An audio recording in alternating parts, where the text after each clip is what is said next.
নমস্কাৰ ষ্টুডিঅ'ত মই প্ৰিয়ংকা অৱশেষত অলিম্পিক জয় কৰি স্বগৃহত উপস্থিত লাভলীনা বৰগোহাঁই নতুন দিল্লীৰ পৰা ডিমাপুৰ হৈ ঘৰ পালেহি অসম কন্যা হাজাৰ হাজাৰ লোকে সম্বৰ্ধনা জনোৱাৰ পিছত গায়ন বায়নেৰে বৰপথাৰ বাৰমুখীয়া গাঁৱৰ ঘৰলৈকে আদৰি আনিলে লাভলীনাক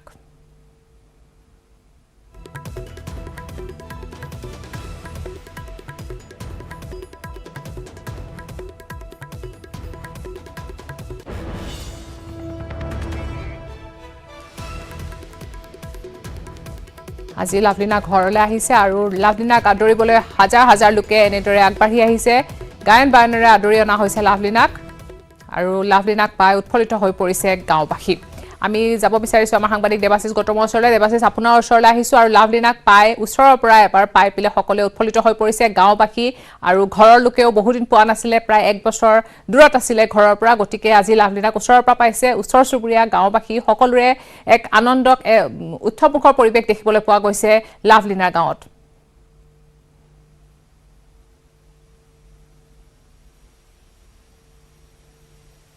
দেৱাশিস আপোনাৰ ওচৰলৈ আহিছো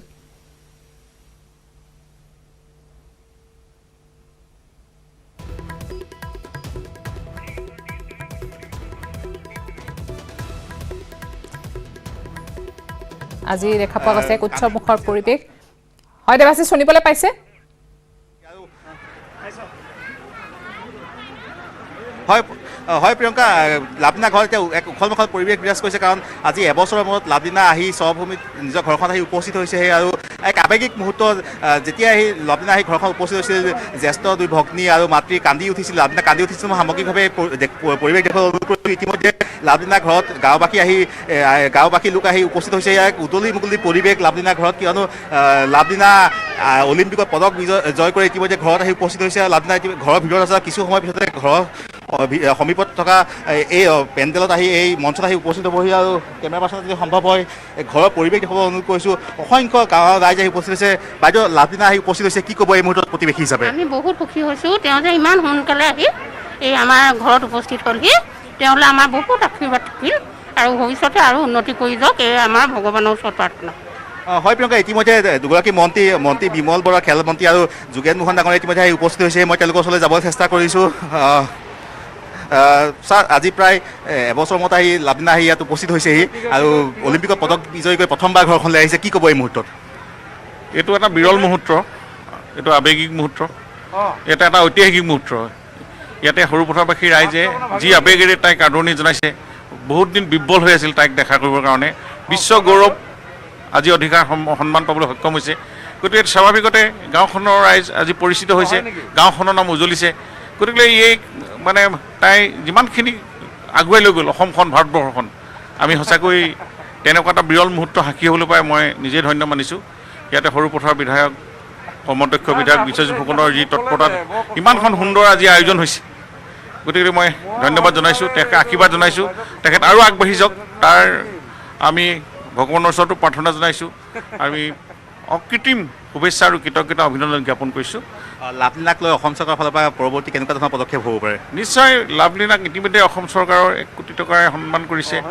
আৰু তেওঁক যিটো মাননি আগবঢ়াইছে আৰু বিভিন্ন ধৰণৰ চৰকাৰৰ তেওঁক লৈ এটা সপোন আছেই ক্ৰীড়ামন্ত্ৰী যিহেতু আছে ক্ৰীড়ামন্ত্ৰী ক্ৰীড়া ক্ষেত্ৰখন উজ্বলাবৰ কাৰণে তাই যাতে প্ৰেৰণা হয় অসম তথা ভাৰতবৰ্ষৰ প্ৰেৰণা হ'ব লাগিব আৰু এতিয়া ক্ৰীড়াময় এটা পৰিৱেশ হৈছে ক্ৰীড়াক সাৰ্বজনীন ৰূপ দিব লাগিব এই কথাবোৰ এই মুহূৰ্তৰ পৰা আমি আগবঢ়াই লৈ যাব লাগিব হয় কৈছে ক্ৰীড়াক সাৰ্বজনীন ৰূপ দিব লাগিব এই মুহূৰ্তত আগুৱাই দিব লাগিব মুহূৰ্ত আছে বিধায়ক বিশ্বজিৎ ফুকন দাদা আজি দিনটো আপুনি লাভলীনাৰ লগত আছিল এক উখলমুখল পৰিৱেশত যি বিৰাজ কৰিছে গোটেই সমগ্ৰ ৰাস্তাটো লাভলীনাময় হৈ পৰিছিল কি ক'ব এই মুহূৰ্তত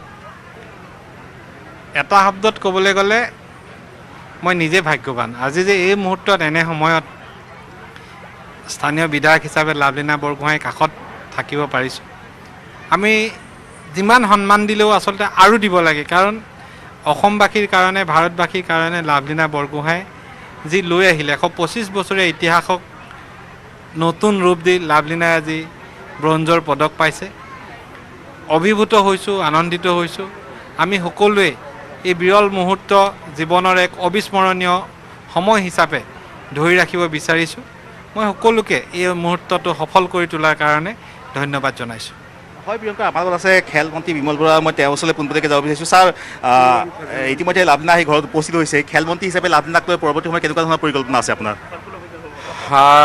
লাভলীনাৰ যি সপোন তেওঁ স্বৰ্ণজয় আৰু স্বৰ্ণজয়ৰ দিশেৰে আগবাঢ়ি যোৱাত আমি সকলোৱে কামনা কৰিছোঁ আৰু আমি আশা ৰাখিছোঁ তেওঁ সপোনৰ যিটো প্ৰাপ্তি, শেষ প্ৰাপ্তি, সেই প্ৰাপ্তিত তেওঁ যাতে উপনীত হয়। অলিম্পিকত স্বৰ্ণ পদকেৰে তেওঁৰ যি ইচ্ছা তেওঁ নিজকে বিভূষিতা কৰিবৰ কাৰণে কৰিছে, সেই ইচ্ছা যাতে সফল হয় তাৰ কাৰণে আমি কামনা কৰিছোঁ। আৰু অসমৰ ৰাইজৰ আশীৰ্বাদ লাভলীনাৰ হৃদয়ত আছে। গতিকে এই মুহূৰ্তত আজি লাভলীনা নিজ গৃহত আহি উপস্থিত হৈছেহি। পাৰ ভঙা উৎসাহেৰে নিজৰ জীয়ৰীক তেওঁলোকে বৰপথাৰবাসী ৰাইজে আদৰণি জনাইছে। মই ভাবোঁ এগৰাকী সন্তানৰ কৃতকাৰ্যতাত আপোনসকল এনেধৰণেই উদ্ভাসিত হৈ পৰে, নিজকে উৎসাহিত হৈ পৰে। গতিকে আজি তেনেধৰণৰ এটা পৰিৱেশ দেখি মই অভিভূত হৈ পৰিছোঁ। বিশেষকৈ অসমৰ পৰা আৰু লাভলীনা উলিয়াই নিবলৈ লাভলীনাৰ দ্বাৰাই কেনেকুৱা ধৰণৰ পদক্ষেপ ল'ব পাৰিব বুলি আপুনি ভাবে ভৱিষ্যত সময়ত? লাভলীনাক আমিতো তেওঁ নিজৰ লক্ষ্যবিন্দুত উপনীত হ'বৰ কাৰণে যিখিনি পৰিৱেশ দিব লাগে সেই পৰিৱেশ দিয়াটো উচিত বুলি মই ভাবোঁ। লাভলীনাক লৈ নহয়, লাভলীনাৰ দেখুৱাই, লাভলীনাৰ নামটোৱে যথেষ্ট। তাই যিখিনি কৰি দিছে, তাই একাগ্ৰতা, ধৈৰ্য, তাইৰ সাহস, প্ৰবল ইচ্ছা শক্তিৰে যিখিনি কৰি দিছে, সেইখিনি আমাৰ অন্যান্য ক্ৰীড়া খেলুৱৈসকলক আগুৱাই লৈ যোৱাৰ কাৰণে যথেষ্ট। গতিকে তেওঁক যাতে আমি কোনো কাৰণত আপোনালোকৰ সংবাদ মাধ্যমকো জনাইছোঁ যাতে অন্যান্য কাৰণত আমি ব্যতিব্যস্ত কৰি নাৰাখোঁ। তেওঁৰ যিটো উদ্দেশ্য, সেই উদ্দেশ্য আগুৱাই যাবৰ কাৰণে এটা বাতাবৰণ দিওঁ। কাৰণ বাকী কথাবিলাকত মনোযোগ দিয়াৰ লগে লগে নিজৰ চিন্তাটো পাহৰি যাব। গতিকে লাভলীনাই হৈয়ে থাকক, বাকী সকলো ওলাই থাকক।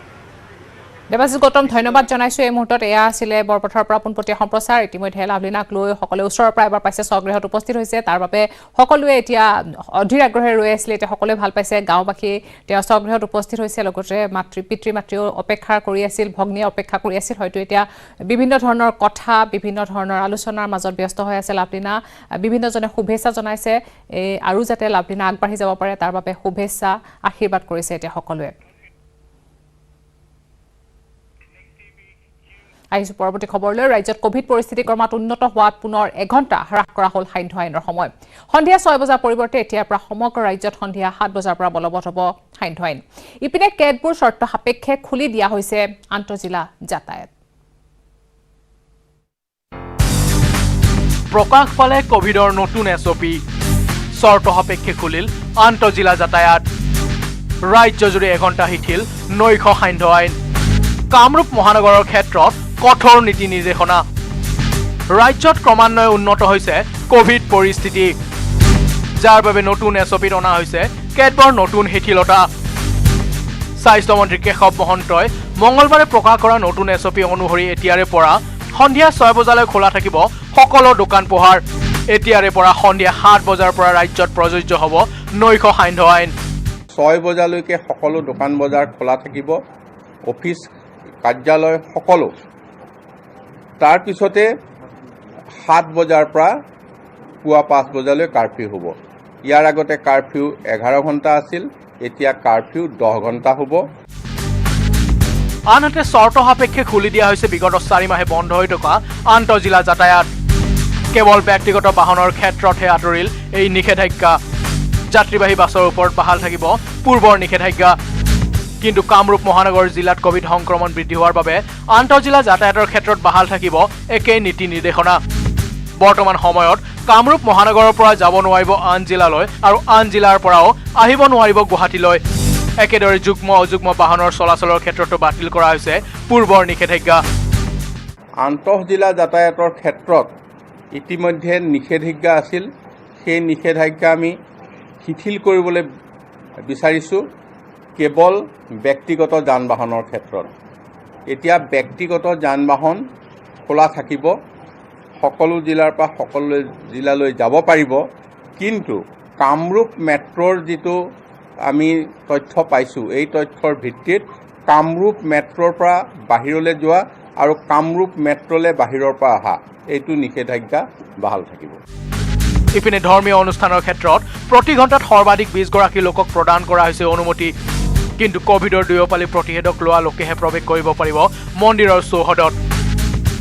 ধৰি লওক কামাখ্যা মন্দিৰকে ধৰি যিখিনি আইকনিক প্লেচ, শিৱসাগৰত আছে শিৱদৌল, ঠিক তেনেকৈ বেলেগ বেলেগ ঠাইত তেনেকুৱা আইকনিক যিখিনি প্লেচ, সেইখিনিত আমি কৰিছোঁ 1 ঘণ্টাত 20 গৰাকী লোকৰ দৰ্শন।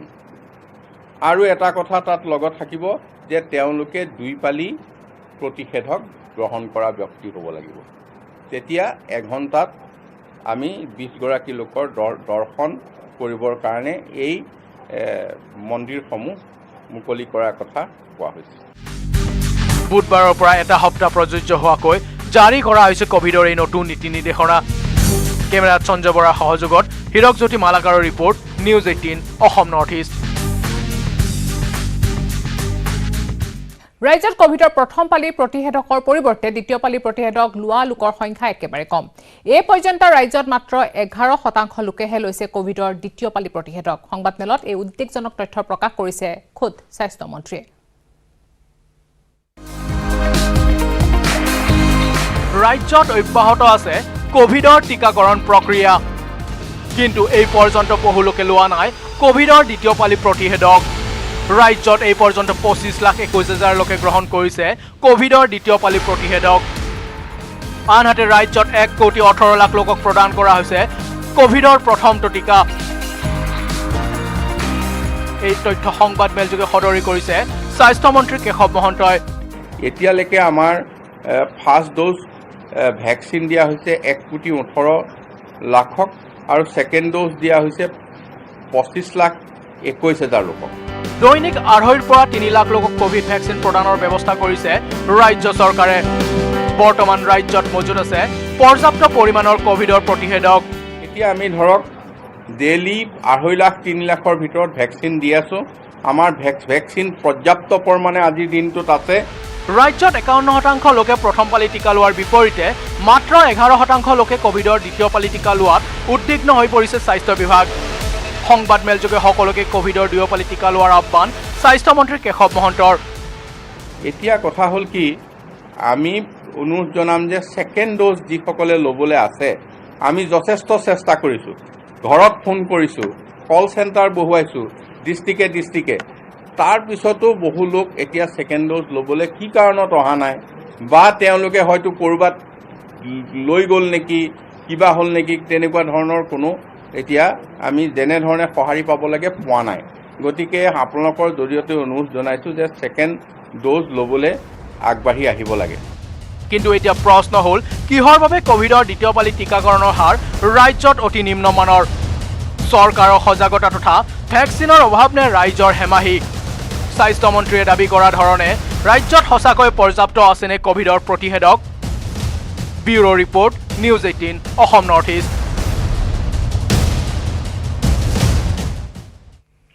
গুৱাহাটীত কেন্দ্ৰীয় স্বাস্থ্যমন্ত্ৰী, উত্তৰ পূবৰ প্ৰতিখন ৰাজ্যৰ স্বাস্থ্যমন্ত্ৰীৰ সৈতে বৈঠক কেন্দ্ৰীয় স্বাস্থ্যমন্ত্ৰী। কোভিড পৰিস্থিতিৰ বিষয়ে বিস্তৃতভাৱে আলোচনা স্বাস্থ্যমন্ত্ৰীৰ। কোভিডৰ মোকাবিলা কৰিবলৈ উত্তৰ পূবলৈ 1300 কোটি টকা সাহায্য দিয়াৰ ঘোষণা। তড়িৎ গতিৰে ভেকচিন প্ৰদান কৰাৰ আহ্বান কেন্দ্ৰীয় স্বাস্থ্যমন্ত্ৰীৰ। ভেকচিন বিষয়ক প্ৰতিটো পৰিকল্পনাক ভাৰত চৰকাৰে সহযোগ কৰাৰ আশ্বাস। কোভিডৰ তৃতীয় ঢৌৰ সৈতে মোকাবিলাৰ বাবে পৰিকল্পনা ৰচাৰ আহ্বান স্বাস্থ্যমন্ত্ৰীৰ।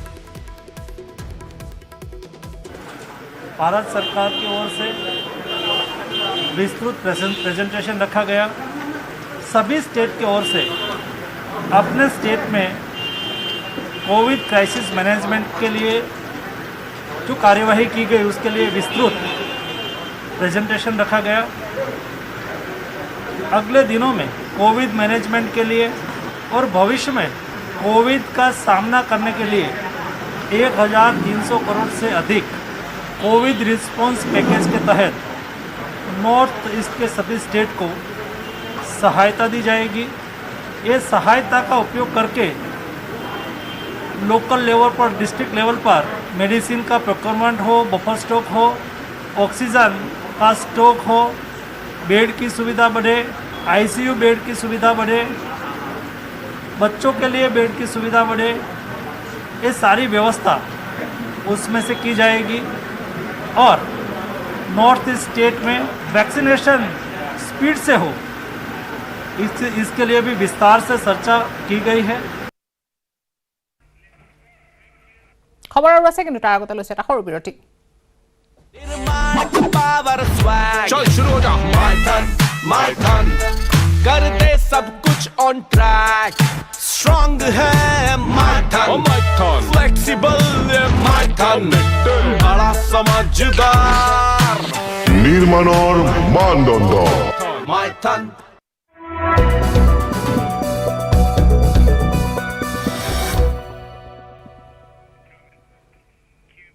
দিল্লীত সুস্মিতা দেৱে সোনিয়া গান্ধীৰ আশীৰ্বাদ বিচৰাৰ সময়তে গৃহ চহৰ শিলচৰৰ কংগ্ৰেছৰ সভাত সৃষ্টি হ'ল কুৰুক্ষেত্ৰৰ। সুস্মিতা দেৱ মুৰ্দাবাদ ধ্বনি দিয়াক কেন্দ্ৰ কৰি কংগ্ৰেছ কাৰ্যালয়ত সৃষ্টি হ'ল উত্তপ্ত পৰিস্থিতি। কাছাৰ কংগ্ৰেছৰ সভাত কুৰুক্ষেত্ৰ। সুস্মিতাক লৈ দুই ফৈদত বিভক্ত কাছাৰ কংগ্ৰেছ। সুস্মিতা গো বেক শ্লোগানৰ পিছতে দুই ফৈদৰ সংঘাত। তৃণমূলত যোগদান কৰি দিল্লীৰ সংবাদমেলত সুস্মিতা দেৱে সোনিয়া গান্ধীৰ আশীৰ্বাদ বিচৰাৰ সময়তে কাছাৰৰ কংগ্ৰেছ কাৰ্যালয়ত সৃষ্টি হ'ল উত্তপ্ত পৰিস্থিতিৰ। প্ৰদেশ কংগ্ৰেছৰ সাধাৰণ সম্পাদক কমলাক্ষ দেৱ পুৰকায়স্থৰ উপস্থিতিত আয়োজিত সভাত সুস্মিতা দেৱ গো বেক ধ্বনি একাংশৰ। সুস্মিতা বিৰোধী শ্লোগান দিয়াৰ পিছতেই হতাহতি লাগিল কংগ্ৰেছ কাৰ্যালয়ত। সুস্মিতা দেৱ মুৰ্দাবাদ শ্লোগান দিয়াৰ পিছতে অজিত সিঙৰ সমৰ্থকে মাৰিবলৈ চোচালোৱাৰ অভিযোগ কাছাৰ জিলা যুৱ কংগ্ৰেছৰ প্ৰাক্তন উপসভাপতি আনছাৰ বৰলস্কৰৰ। কমলাক্ষ দিন জিন্দাবাদ, অসম প্ৰদেশ কংগ্ৰেছ কমিটি জিন্দাবাদ। আমি দিছোঁ সুস্মিতা দেৱ মুৰ্দাবাদ। সুস্মিতা দেৱ মুৰ্দাবাদ কোৱাৰ কাৰণে ইয়াতে আমাৰ কংগ্ৰেছ অফিচৰ ভিতৰৰ পৰা আহি আমাক বাধা দিলে ইয়াতে সুস্মিতা দেৱ মুৰ্দাবাদ কোনে কৰি আছে। আমি ক'লোঁ সুস্মিতা দেৱ কংগ্ৰেছৰ পৰা ত্যাগ কৰি গুচি গ'ল, আকৌ সুস্মিতা দেৱ আমি মুৰ্দাবাদ কিয় নিদিম। সুস্মিতা দেৱ মুৰ্দাবাদ শ্লোগান দিয়া আনছাৰ বৰলস্কৰে আনিলে আন বহু গুৰুতৰ অভিযোগ। কাছাৰ কংগ্ৰেছত আছে বিজেপিৰ এজেণ্ট।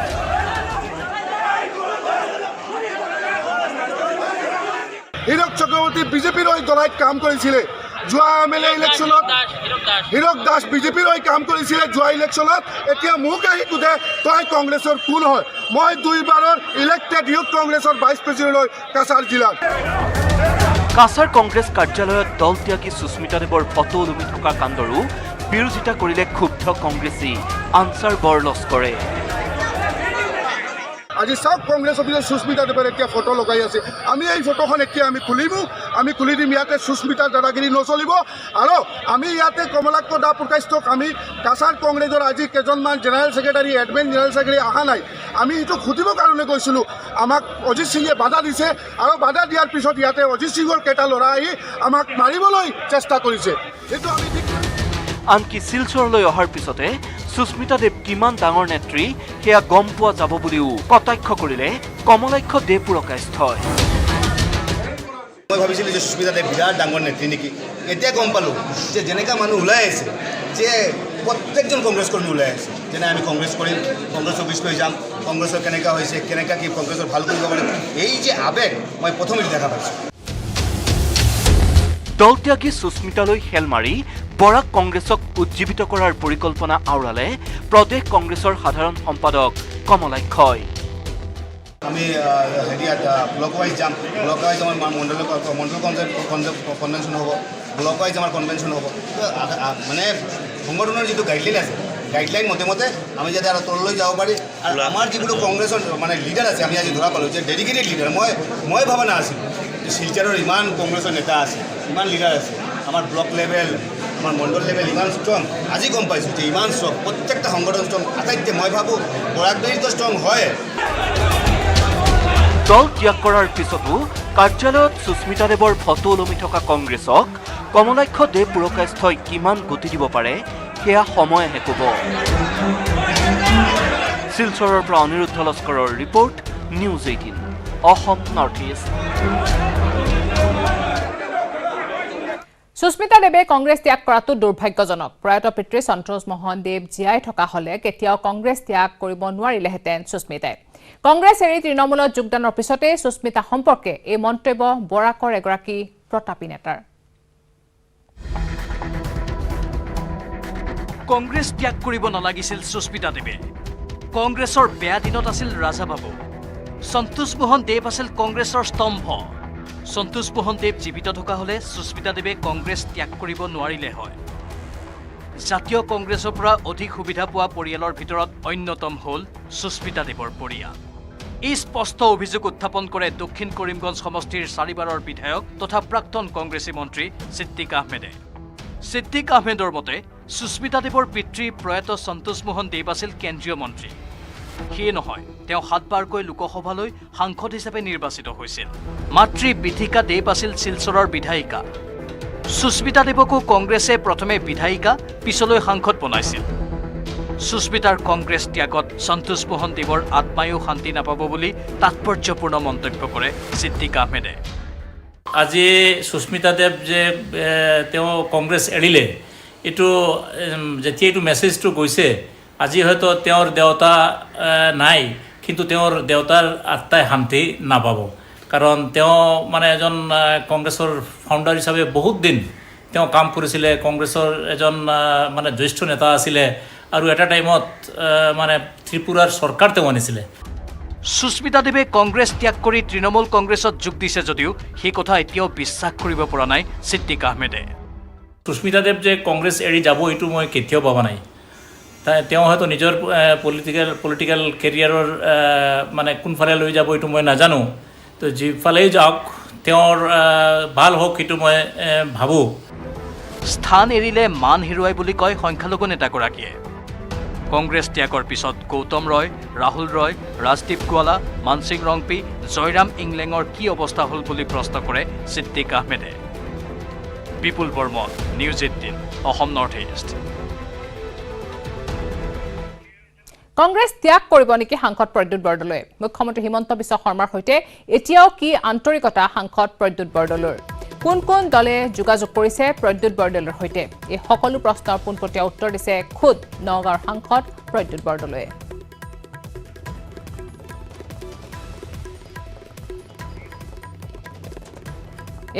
এই সন্দৰ্ভত আমাৰ সাংবাদিক নীলোৎপল বৰাৰ বিশেষ প্ৰতিবেদন সাংসদ নগাঁৱৰ সাংসদ প্ৰদ্যুৎ বৰদলৈ আছে আমাৰ লগত তেখেতৰ ইতিমধ্যে এটা কথা খুব চৰ্চিত হৈছে যে তেখেতে কংগ্ৰেছ ত্যাগ কৰিব নেকি আৰু আজি তেখেতে ইতিমধ্যে ঘোষণা কৰিছে আৰু তেওঁ কৈছে আমাৰ নিউজ ডিজিটেল পেজতো যে তেওঁ কোনো কাৰণতে কংগ্ৰেছ ত্যাগ নকৰে আৰু ইয়াৰ বিষয়ে তেওঁ কোনো অগ্নি পৰীক্ষা দিয়াৰ প্ৰয়োজন নাই তথাপিও আমি নিউজ ডিজিটেল অসম নৰ্থ ইষ্টৰ আমি তেওঁৰ পৰা পুনৰ জানিবলৈ চেষ্টা কৰিম যিহেতু এটা কথা ওলাইছে যে আপুনি কংগ্ৰেছ ত্যাগ কৰিব বুলি সুস্মিতা দেৱৰ পিছত বা TMCত জইন কৰিব বুলি এই কথাবিলাক আপুনি নহয় বুলি কৈছে এইখন সংকটত আপুনি কি ক'ব কি প্ৰসংগত এই কথাটো ওলাল এইবিলাক মুখৰ ৰোচক বিভিন্ন বাতৰি ওলাই থাকে আৰু হয়তো আমাৰ মাজৰ পৰা কোনোবা কোনোবি গৈছোঁ স্বাভাৱিকতে মানুহৰ সন্দেহ হয় মই মোৰ পুৰণা সতীৰ্থ অসমৰ মাননীয় মুখ্যমন্ত্ৰী ডক্টৰ হিমন্ত বিশ্ব শৰ্মাৰ আমন্ত্ৰণক্ৰমে দিল্লীৰ অসম হাউচত সেইটো এটা পৰম্পৰা যে অসমৰ মুখ্যমন্ত্ৰীজন যেতিয়া যায় সেইটো শৰৎ সিংহ ডাঙৰীয়াৰ দিনৰ পৰাই চলি আহিছে যে পাৰ্লিয়ামেণ্টৰ যেতিয়া ছেশ্যন হয় বা তাৰ ছেশ্যনৰ আগে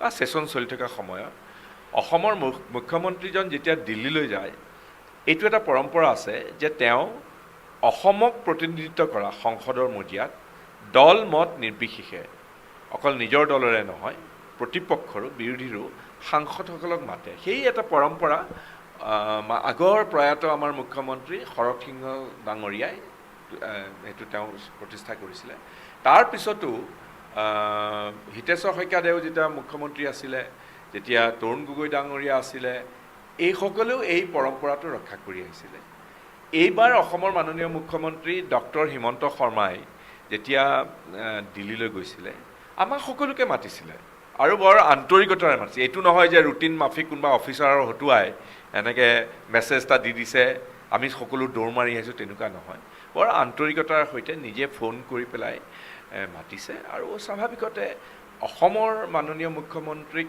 যেতিয়া তেওঁ কৰিছে মই লগ পাবলৈ আহিছিলোঁ সেইটোকে তিলকে তাল কৰি পেলাই এনেকুৱা ধৰণৰ প্ৰচাৰ কৰিছে মই নাভাবোঁ যে মই বিজেপিলৈ যাম বুলি মই এতিয়া নিজৰ কিবা আত্মব্যাখ্যা কৰাৰ কিবা আৱশ্যক আছে বা মই নাভাবোঁ যে মই নিজে যে এজন নিষ্ঠাবান কংগ্ৰেছ কৰ্মী তাক প্ৰতিষ্ঠা কৰিবৰ বাবে মই তোমালোকৰ আগত অগ্নি পৰীক্ষা দিব লাগিব মই সেইটো নাভাবোঁ ইয়াৰ কিবা আৱশ্যকতা আছে জনাই মোক জানে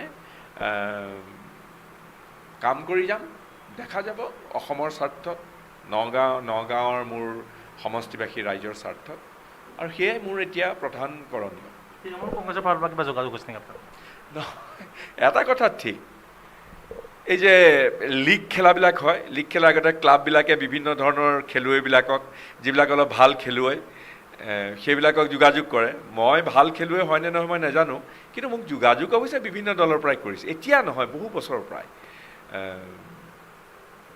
কৰিছে কিন্তু মই সবিনয়ে সেইবিলাক প্ৰত্যাখ্যান কৰি আহিছোঁ কাম কৰিবৰ কাৰণে সুযোগ পাইছোঁ সুযোগ দিছে জীৱনত প্ৰতিষ্ঠা পাইছোঁ আৰু দলটোৰ কাৰণে গতিকে মই মোৰ যিখিনি কৰণীয় সেইখিনি মই কৰি যাম